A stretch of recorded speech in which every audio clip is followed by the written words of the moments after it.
बोलिए शिव शंकर भगवान की जय।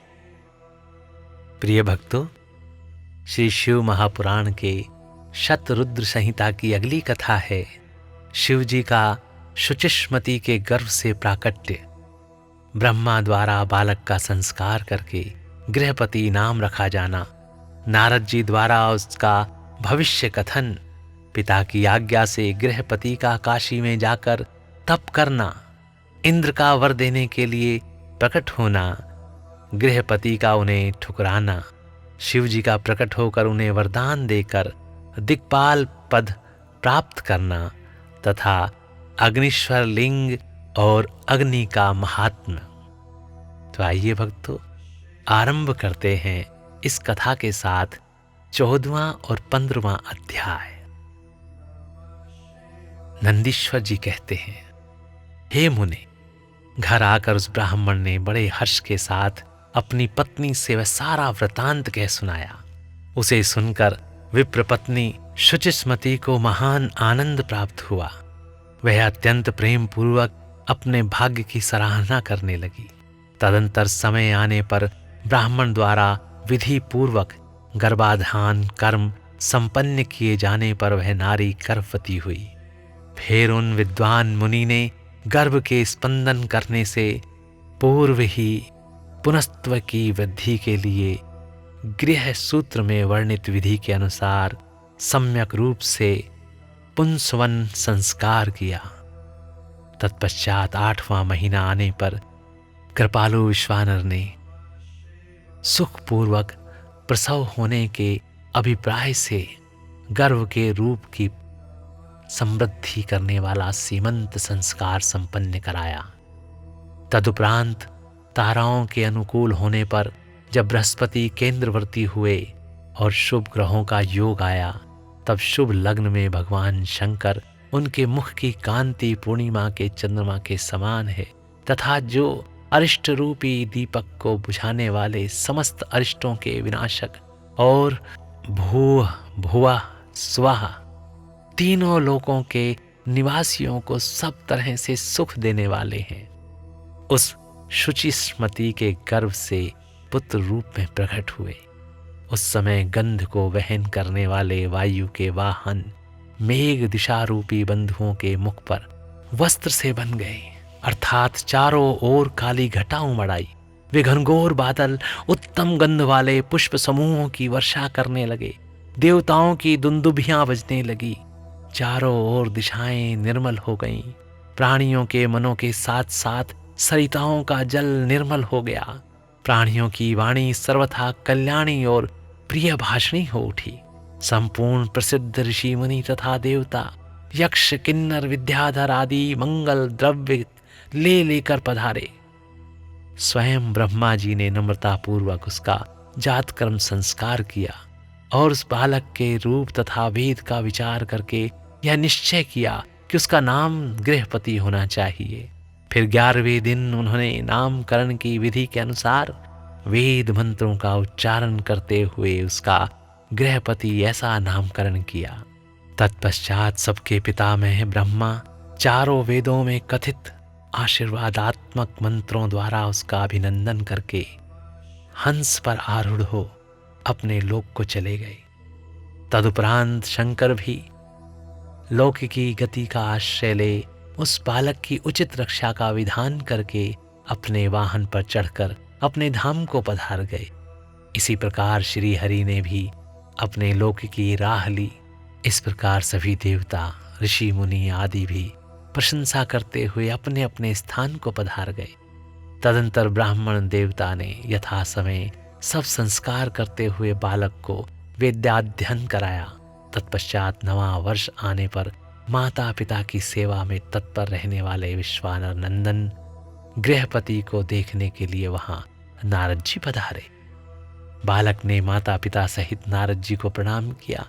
फिर नारद जी ने बालक की हस्तरेखा, जिह्वा, तालु आदि देखकर कहा, हे मुनि विश्वानर, मैं तुम्हारे पुत्र के लक्षणों का वर्णन करता हूं। तुम आदर पूर्वक उसे श्रवण करो। तुम्हारा यह पुत्र परम भाग्यवान है। इसके संपूर्ण अंगों के लक्षण शुभ हैं। किंतु इसके सर्वगुण संपन्न संपूर्ण शुभ लक्षणों से समन्वित और चंद्रमा के समान संपूर्ण निर्मल कलाओं से सुशोभित होने पर भी विधाता ही इसकी रक्षा करे। इसलिए सब तरह के उपायों द्वारा इस शिशु की रक्षा करनी चाहिए, क्योंकि विधाता के विपरीत होने पर गुण भी दोष हो जाता है।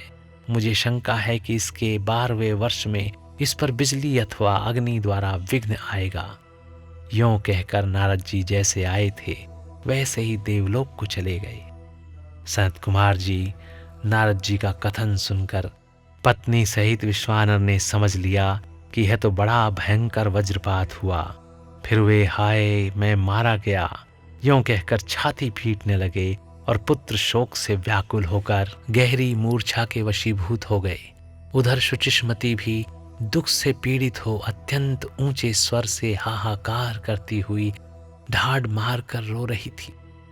उसकी सारी इंद्रियां अत्यंत व्याकुल हो उठी। तब पत्नी के आर्तनाद को सुनकर विश्वानर भी मूर्छा त्याग कर उठ बैठे और ये क्या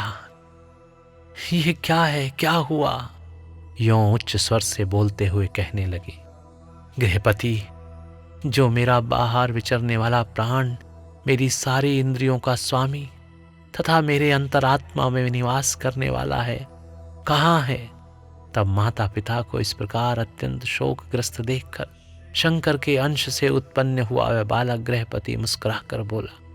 गृहपति ने कहा, माताजी तथा पिताजी, बताइए इस समय आप लोगों के रोने का क्या कारण है? किस लिए आप लोग फूट फूट कर रो रहे हैं? कहाँ से ऐसा भय आप लोगों को प्राप्त हुआ है? यदि मैं आपकी चरण रेणुओं से अपनी शरीर की रक्षा कर लूं तो मुझ पर काल भी अपना प्रभाव नहीं डाल सकता। फिर इस तुच्छ, चंचल एवं अल्प बल वाली मृत्यु की तो बात ही क्या है। माता पिताजी, अब आप लोग मेरी प्रतिज्ञा सुनिए।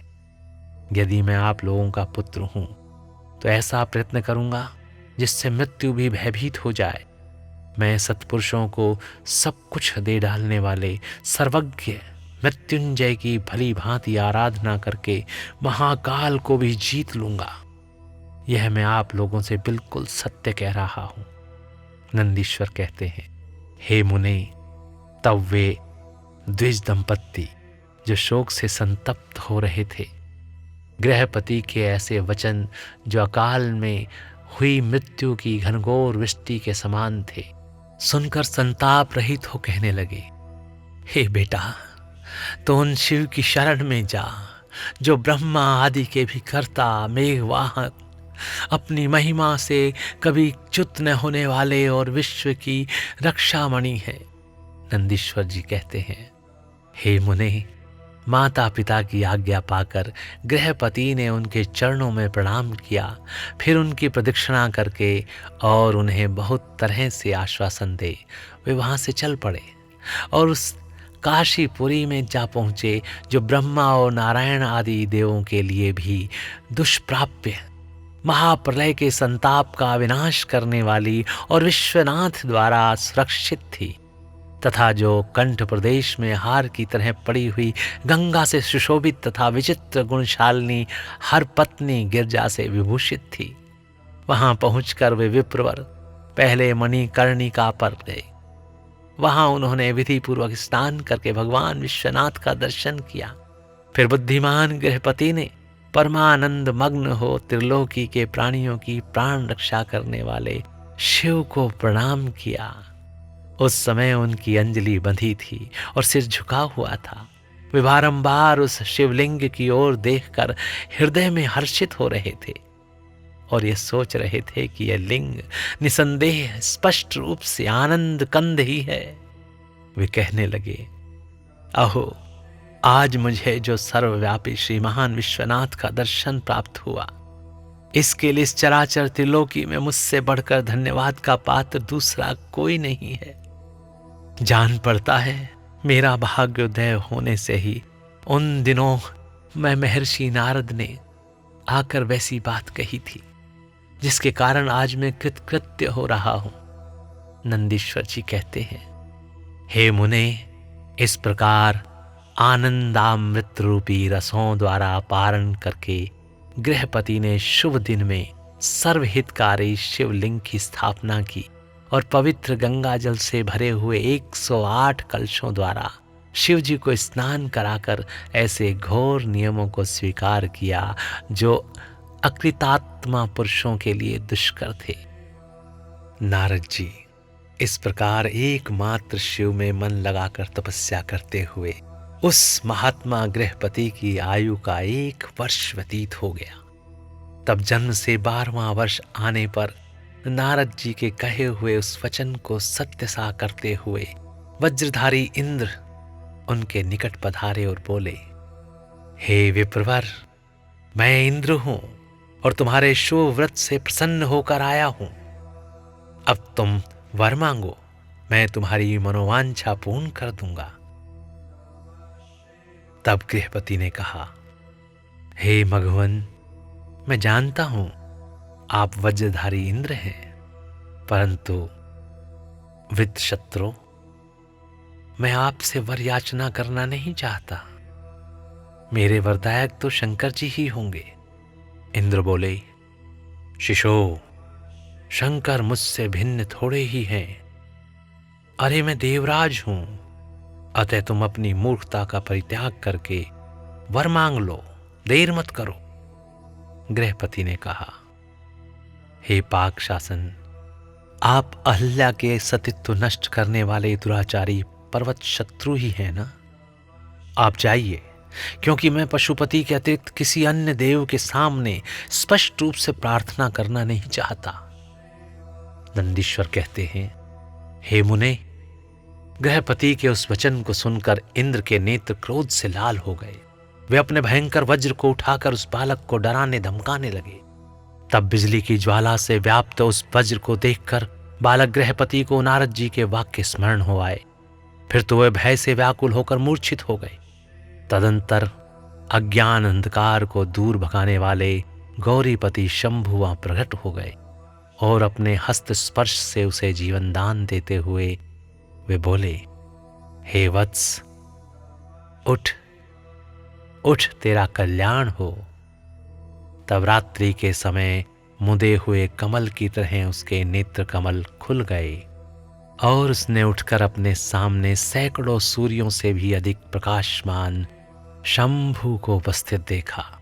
उनके ललाट में तीसरा नेत्र चमक रहा था, गले में नीला चिन्ह था, ध्वजा पर वृषभ का स्वरूप दिख रहा था, वामांग में गिरजा देवी विराजमान थी, मस्तक पर चंद्रमा सुशोभित था, बड़ी बड़ी जटाओं से उनकी अद्भुत शोभा हो रही थी। वे अपने आयुध त्रिशूल और आज गौ धनुष धारण किए हुए थे। कपूर के समान गौर वर्ण का शरीर अपनी प्रभा बिखेर रहा था। वे गज चर्म लपेटे हुए थे। उन्हें देखकर शास्त्र कथित लक्षणों तथा गुरु वचनों से जब गृहपति ने समझ लिया कि ये महादेव ही हैं, तब हर्ष के मारे उनके नेत्रों में आंसू छलक आए, गला रुंध गया और शरीर रोमांचित हो उठा। वे क्षण भर तक अपने आप को भूलकर चित्रकूट एवं त्रिपुत्रक पर्वत की भांति निश्चल खड़े रहे। जब वे स्तवन करने, नमस्कार करने अथवा कुछ भी करने में समर्थ न हो सके, तब शिवजी मुस्कुराकर बोले, ईश्वर ने कहा, गृहपति, जान पड़ता है तुम वज्रधारी इंद्र से डर गए हो। हे वत्स, तुम भयभीत मत हो, क्योंकि मेरे भक्त पर इंद्र और वज्र की कौन कहे, यमराज भी अपना प्रभाव नहीं डाल सकते। यह तो मैंने तुम्हारी परीक्षा ली है और मैंने ही तुम्हें इंद्र रूप धारण करके डराया है। हे भद्र, अब मैं तुम्हें वर देता हूं। आज से तुम अग्निपद के भागी होगे। तुम समस्त देवताओं के लिए वरदाता बनोगे। हे अग्नि, तुम समस्त प्राणियों के अंदर जठराग्नि रूप से विचरण करोगे। तुम्हें दिक्पाल रूप से धर्मराज और इंद्र के मध्य में राज्य की प्राप्ति होगी। तुम्हारे द्वारा स्थापित यह शिवलिंग तुम्हारे नाम पर अग्निश्वर नाम से प्रसिद्ध होगा। यह सब प्रकार के तेजों की वृद्धि करने वाला होगा। जो लोग इस अग्निश्वर लिंग के भक्त होंगे, उन्हें बिजली और अग्नि का भय नहीं रह जाएगा। अग्निमान नामक रोग नहीं होगा और न कभी उनकी अकाल मृत्यु ही होगी। काशीपुरी में स्थित संपूर्ण समृद्धियों के प्रदाता अग्निश्वर की भली भांति अर्चना करने वाला भक्त यदि प्रारब्धवश किसी अन्य स्थान में भी मृत्यु को प्राप्त होगा तो भी वह वहिन लोक में प्रतिष्ठित होगा।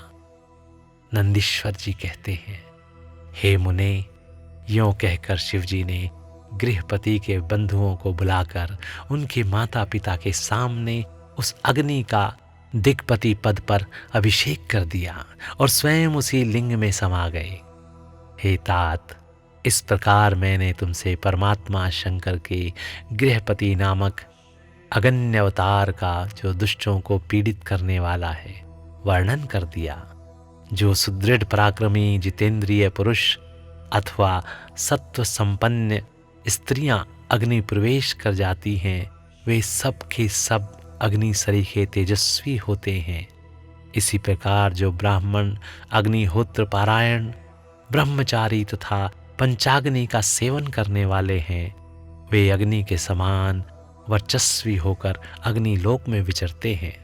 जो शीतकाल में शीत निवारण के निमित्त बोझ की बोझ लकड़ियां दान करता है अथवा जो अग्नि की इष्टि करता है, वह अग्नि के सन्निकट निवास करता है। जो श्रद्धापूर्वक किसी अनाथ मृतक का अग्नि संस्कार करता है अथवा स्वयं शक्ति न होने पर दूसरे को प्रेरित करता है, वह अग्निलोक में प्रशंसित होता है। द्विजातियों के लिए परम कल्याणकारक एक अग्नि ही है। वही निश्चय रूप से गुरु, देवता, व्रत, तीर्थ अर्थात सब कुछ है। जितनी उपावन वस्तुएं हैं वे सब अग्नि का संसर्ग होने से उसी क्षण पावन हो जाती हैं। इसलिए अग्नि को पावक कहा जाता है। यह शंभु की प्रत्यक्ष तेजोमयी दहनात्मिका मूर्ति है। जो सृष्टि रचने वाले हैं, पालन करने वाले और संहार करने वाले हैं। भला इसके बिना कौन सी वस्तु दृष्टि गोचर हो सकती है। इनके द्वारा भक्षण किए हुए धूप, दीप, नैवेद्य, दूध, दही, घी और खांड आदि का देवगण स्वर्ग में सेवन करते हैं। तो भक्तों स्नेह से बोलिए, बोलिए शिवशंकर भगवान की जय। प्रिय भक्तों, इस प्रकार यहाँ पर श्री शिव महापुराण के शतरुद्र संहिता की ये कथा और 14वां और 15वां अध्याय यहाँ पर समाप्त होते हैं। तो स्नेह और आदर के साथ बोलिए, बोलिए शिवशंकर भगवान की जय। ओम नमः शिवाय, ओम नमः शिवाय, ओम नमः शिवाय।